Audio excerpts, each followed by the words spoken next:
Hello students. आज हम एक बहुत ही इम्पोर्टेंट क्वेश्चन डिस्कस करने जा रहे हैं जो मुझसे एक स्टूडेंट ने पूछा है कमेंट में। तो ये क्वेश्चन है मेरा, a projectile is through from a point O.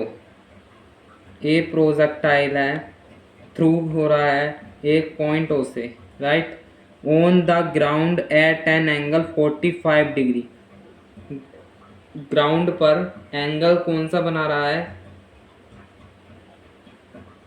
45 degree angle from the vertical, vertical ठीक है, वर्टिकल से, एंड विद आ स्पीड, जो उसकी स्पीड है पार्टिकल की 5√2 मीटर पर सेकेंड है। इनिशियल वेलोसिटी है ये, क्योंकि स्पीड उसकी ये स्टार्ट वाली है, इनिशियल है। The projectile at the highest point, जो प्रोजेक्टाइल हाईएस्ट पॉइंट पर of its trajectory splits into 2 equal parts, 2 equal parts में डिवाइड हो गया, राइट। वन पार्ट्स, जो एक पार्ट्स है, falls vertically down to, vertically down गिर गया ग्राउंड पर 0.5 second after the splitting, splitting के 0.5 सेकेंड बाद वर्टिकली डाउन गिर गया। Falls to the ground at a distance x metre. जो मेरा other after the splitting falls to the other particle, और हो गया अदर पार्टिकल, लिख लीजिए other particle, other particle falls to the other particle, कहाँ था, falls to the other particle ground at a distance x metre from the point O. जो other particle था वो ग्राउंड पर गिरा x डिस्टेंस पर, किससे? पॉइंट ओ से। क्वेश्चन आपको समझ में आया होगा, उम्मीद करता हूँ। अब मैं इसको फिगर की सहायता से अच्छे तरीके से समझा रहा हूँ। इस यहाँ सोल्व डाल दो, बहुत ही इम्पोर्टेंट क्वेश्चन है IIT JEE क्लास 11th के लिए, BSc के लिए भी बहुत ही इम्पोर्टेंट क्वेश्चन है। तो इसमें क्या कह रहा है कि कोई प्रोजेक्टाइल है, वो पॉइंट ओ से, क्या है वह, पॉइंट ओ से, ये मैं मान लेता हूँ ये पॉइंट ओ है, यहाँ से वर्टिकली फेंका गया 45 डिग्री का एंगल पर। तो ये जब ऐसे फेंकेंगे तो ये मैं लेट कर लेता हूँ, यहाँ जाकर गिरेगा कहीं, राइट। पॉइंट ओ से ये एंगल क्या है, 45 डिग्री के। अब ये जो इसकी जो इनिशियल वेलोसिटी है कितनी है, 5√2 है ना, क्वेश्चन में दिया है इनिशियल वेलोसिटी 5√2 है, राइट। इनिशियल वेलोसिटी 5√2 है, और कह रहा है कि जो हाईएस्ट पॉइंट है इसका, ये वाला होगा हाईएस्ट पॉइंट। 2 इक्वल पार्ट्स में ये जो पार्टिकल था डिवाइड हो गया, one parts falls vertically down, ठीक है। जो एक पार्टिकल था, एक पार्ट्स था पार्टिकल का, डाउन गिर गया vertically down to the ground, ठीक है, ग्राउंड पर वर्टिकली डाउन हो गया 0.5 second after the splitting, splitting के 0.5 सेकेंड बाद। तो आफ्टर स्प्लिटिंग 0.5 सेकेंड बाद ये मैंने यहाँ गिरा दिया 0.5 सेकेंड स्प्लिटिंग के। तो जब ये यहाँ स्प्लिट ये गिर गया तो आगे उसने बोला है कि जो अदर पार्टिकल है x मीटर की डिस्टेंस पर गिरा, x मीटर की डिस्टेंस पर पॉइंट ओ से, फ्रॉम पॉइंट ओ। तो मैं यहाँ गिरा ये कहीं x मीटर की डिस्टेंस पर O से, तो मैं इसे क्या करूँगा, x मीटर की डिस्टेंस मान लूँगा। ये यहाँ से यहाँ तक x मीटर की डिस्टेंस कह रहा है ना, क्वेश्चन में गिवन है मुझे। तो अब मुझे क्या निकालना है, यहाँ मुझे t फाइंड करना है, स्मॉल t।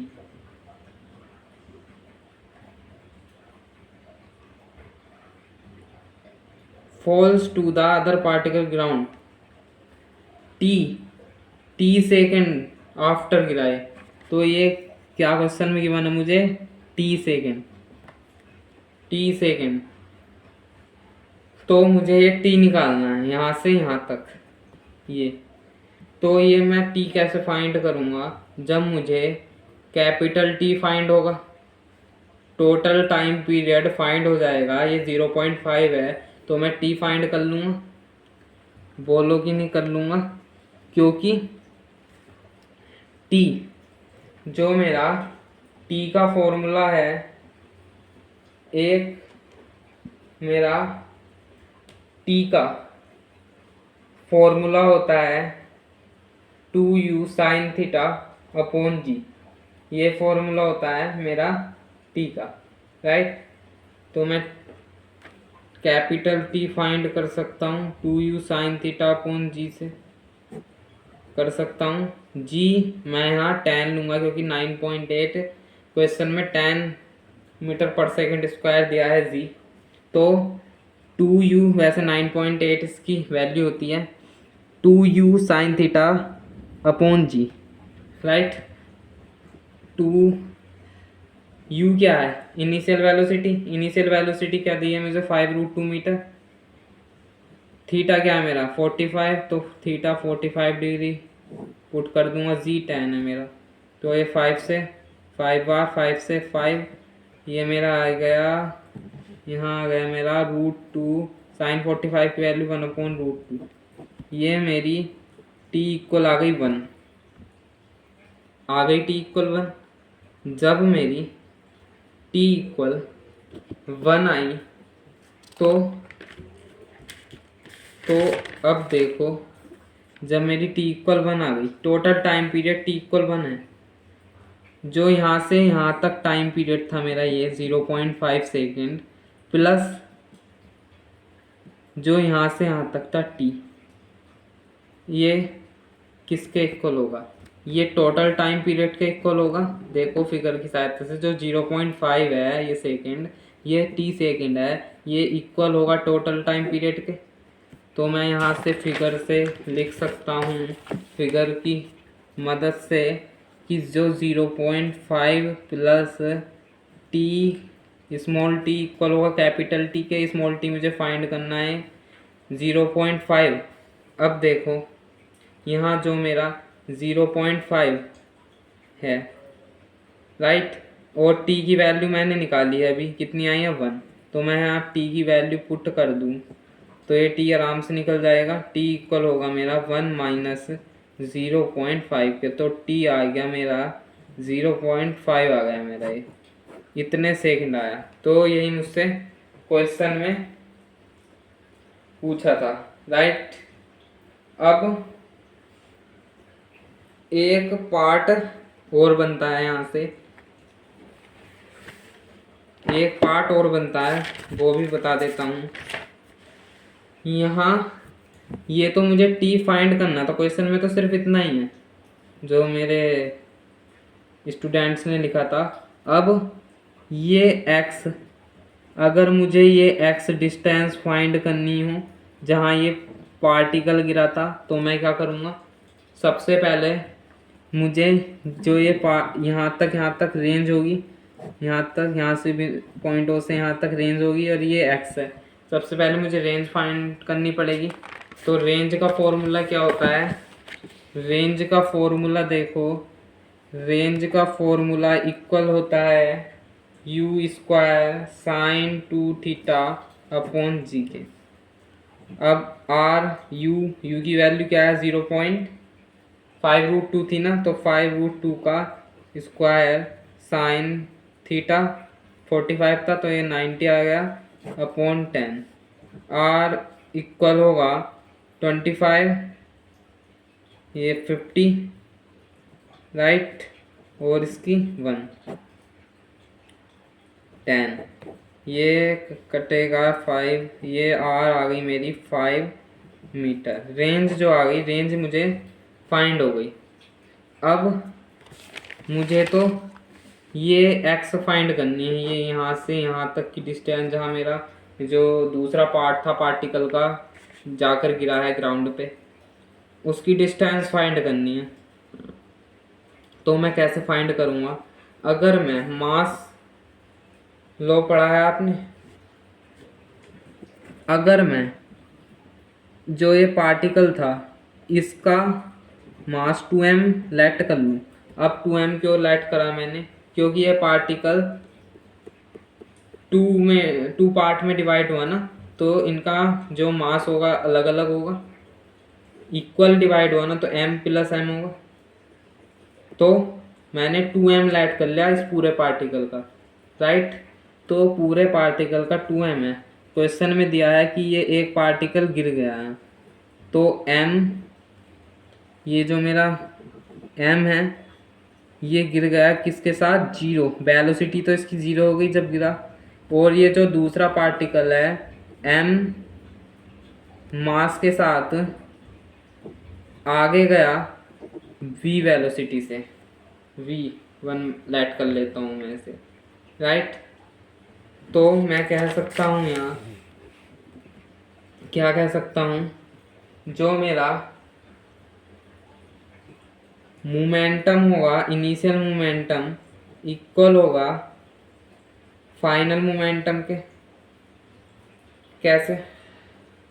क्योंकि क्वेश्चन में, एक बार फिगर दिखा देता हूँ मैं, क्योंकि क्वेश्चन में कहा है कि ये इक्वल पार्ट्स में डिवाइड हो। टोटल मास मैंने ये माना था, तो ये इनिशियल है, और फाइनल मेरा ये आया। तो फाइनल क्या होगा? फाइनल यहाँ से यहाँ तक और यहाँ से यहाँ तक, यहाँ से यहाँ तक और यहाँ से यहाँ तक, यही तो होगा मेरा फाइनल, राइट। तो मैं कह सकता हूँ जो इनिशियल मोमेंटम इक्वल होगा फाइनल मोमेंटम के, राइट। अब जो मोमेंटम होता है m b के इक्वल होता है, तो m क्या था इनिशियल में? देखो इनिशियल में m किसके इक्वल था? 2m के। तो मैं यहाँ क्या लिखूँगा? ये इक्वल होगा 2m के। 2m के जब इक्वल होगा b क्या आया इनिशियल मोमेंटम में, क्या होगा? जो b इक्वल होगा ये इनिशियल वेलोसिटी के इक्वल होगा। अगर मैं इसको, जो मेरा वर्टिकली, अगर मैं इसको कंपोनेंट में डिवाइड करूं, तो ये u cos theta u sin theta में डिवाइड होगा। तो इसका जो मेरा, मैं कह सकता हूँ जो वेलोसिटी होगी, ये final initial velocity u cos theta होगी, राइट। ये मेरा इक्वल होगा pf, यहाँ से यहाँ तक फाइनल। फाइनल क्या होगा? यहाँ से यहाँ तक प्लस यहाँ से यहाँ तक। फाइनल में ये तो m इंटू वेलोसिटी 0 है, तो मैं लिखूँगा m इंटू वेलोसिटी 0 प्लस ये यहाँ से यहाँ तक क्या है? m वेलोसिटी v1 है, m ये मेरी m है एंड वेलोसिटी v1 है। अब मैं क्या कर सकता हूँ? ये तो 2m ही रहेगा। ये u क्या था मेरा? 5√2 cos 45 थीटा की वैल्यू थी मेरी। यहाँ से मैं m कॉमन ले लूँ अगर, ये तो 0 हो जाएगा, m v1 आ जाएगा, m से m कटेगा, ये आ जाएगा मेरा 2 इंटू 5√2 cos 45 की वैल्यू होती है 1√2 इक्वल v1। √2 से √2 कट गया, v1 इक्वल आ गया मेरा 10। जो v1 आया, ये आया मेरा 10 मीटर। जब मुझे ये v1 फाइंड हो गया, अब मैं आपको एक फिगर की मदद से समझाता हूँ। जब मेरा v1 फाइंड हुआ, V1 क्या है ये V1? देखो एक फिगर बनाता हूँ मैं। V1 है ये यहाँ से, मैं कह रहा हूँ V1 है ये यहाँ से यहाँ तक जो इसे वेलोसिटी है, यही तो है V1, मैंने यही तो लेट करा था। तो ये मैं इतना फिगर बनाऊंगा। V1 क्या है? दूसरे जो पार्ट की वेलोसिटी है ये है, तो ये दूसरे पार्ट की ये इनिशियल वेलोसिटी होगी V1, राइट। इनिशियल तो वेलोसिटी होगी दूसरे पार्ट की V1। जब दूसरे पार्ट की इनिशियल वेलोसिटी होगी V1, तो मैं यहाँ से यहाँ तक x डैश मान लूँ, अगर x डैश मान लूँ अगर, और मैं इस मेन फिगर पर चलता हूँ। अगर मैं यहाँ से यहाँ तक x डैश मान लूँ, कहाँ से यहाँ तक x डैश, और ये V1 है, V1 है ना, यहाँ से यहाँ तक x डैश मान लूँ, और ये V1 है। तो अगर मैं यहाँ से यहाँ तक रेंज फाइंड कर लूँ, तो मुझे ये x फाइंड हो जाएगा। अगर मैं ये x डैश फाइंड आउट कर दूँ, तो मुझे x फाइंड हो जाएगा, क्योंकि x किसके इक्वल होगा? r प्लस, क्योंकि x तो ये है ना, ये पूरी डिस्टेंस है, x किसके इक्वल होगा? इतने रेंज के, इतनी रेंज कितनी होगी मेरी? r/2। कहाँ से कहाँ तक? यहाँ से यहाँ तक, यहाँ से इस पॉइंट तक r/2 होगी। फिर यहाँ से इस पॉइंट तक कितनी होगी मेरी? मैंने कहा x डैश लेट कर ली मैंने, मुझे ये निकालना है। अगर मैं x करूँगा तो इन दोनों को मैं ऐड कर दूँगा, तो मेरी x निकल जाएगी। तो करते हैं, तो मेरा देखो यहाँ तक आ गया x डैश, ये मुझे फाइंड करना है। मैं इसे कैसे फाइंड करूँगा? रेंज का फॉर्मूला पढ़ा था आपने, तो यहाँ से आ जाएगा मेरा x डैश जो होगा V1 initial velocity into time, जो पार्टिकल को टाइम लगा, ये गिवन था मुझे। अब t की वैल्यू मैंने फाइंड करी थी, कितनी आई थी? 1/2 आई थी। x डैश क्या होएगा? V1 कितनी थी मेरी? 10 थी, यहाँ 10 लिख दो, फाइंड करी थी मैंने। तो ये 5 आएगा, 5 मीटर x डैश आ गया। जब मेरा फिगर में देखो ये x डैश है, ये यहाँ से यहाँ तक, एक बार फिगर और बना दूँ क्या? यहाँ थोड़ा समझ में नहीं आया होगा, एक बार फिगर और बना देता हूँ। ये फिगर था मेरा, यहाँ से कोई प्रोजेक्टाइल फेंका 45 डिग्री, ये हाईएस्ट पॉइंट पर डिवाइड कर दिया, तो ये क्या था? यहाँ से यहाँ तक मैंने x डैश माना था, और यहाँ से यहाँ तक मेरा कितना था? पूरी रेंज मैंने r मानी थी। तो यहाँ से यहाँ तक रेंज जब इक्वल है तो r/2 होगी। तो मेरा पूरा x किसके इक्वल होगा? x मैंने एक पार्टिकल गिराया था, यहाँ तक माना था, तो x किसके इक्वल होगा? इससे जब ऐड करेंगे और इसे ऐड करेंगे, x यहाँ से मेरा इक्वल आ जाएगा r/2 प्लस x बन के, इम्प्लाइज दैट x इक्वल आ जाएगा r कितनी थी मेरी? 5 थी ना, 5/2 प्लस x डैश की वैल्यू 5 थी, अभी फाइंड करी है मैंने। तो मैं इसको जब ऐड करूँगा तो ये आ जाएगा मेरा 7.5 मीटर, जो दूसरे पार्टिकल की डिस्टेंस है पॉइंट ओ से, कितनी है? 7.5 मीटर है। तो ये मेरा क्वेश्चन यहाँ सॉल्व हुआ। मैंने बहुत ही सिंपल वे में समझाया है, तो आपको समझ में आया होगा, देख लीजिए आप, अच्छे से समझ में आया होगा आपको। तो आज की इस वीडियो को यहीं एंड करते हैं। ये क्वेश्चन सब्सक्राइबर ने पूछा था, एक स्टूडेंट्स ने, तो मैंने करा दिया। बहुत ही इंपॉर्टेंट क्वेश्चन है, सभी लोग करिएगा इसे। तो इस वीडियो का एंड करते हैं। चैनल को सब्सक्राइब करिएगा और फ्रेंड सर्कल में शेयर कीजिएगा।